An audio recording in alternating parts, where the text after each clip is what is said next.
Hey, what's up everybody? I want to show you something really cool that comes in the survival kit, and that is the headlamp. So you have one light source, and then you also have the flashlight, which is part of the energy bank. So this little power bank is actually super handy. Not only is it solar powered, but it's got its own flashlight.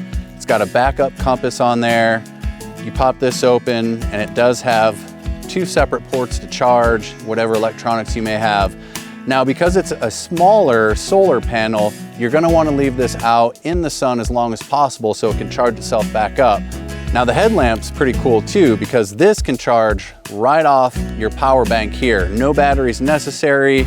It is a very bright light. And of course, with a headlamp, you can be hands-free and have a light source. So in your survival situation, if you're in a dark room or the lights have gone out or it's nighttime, whatever the case may be, you are gonna need a light source, preferably a hands-free one like the headlamp. And of course, your backup power bank flashlight as well. So make sure to check that out.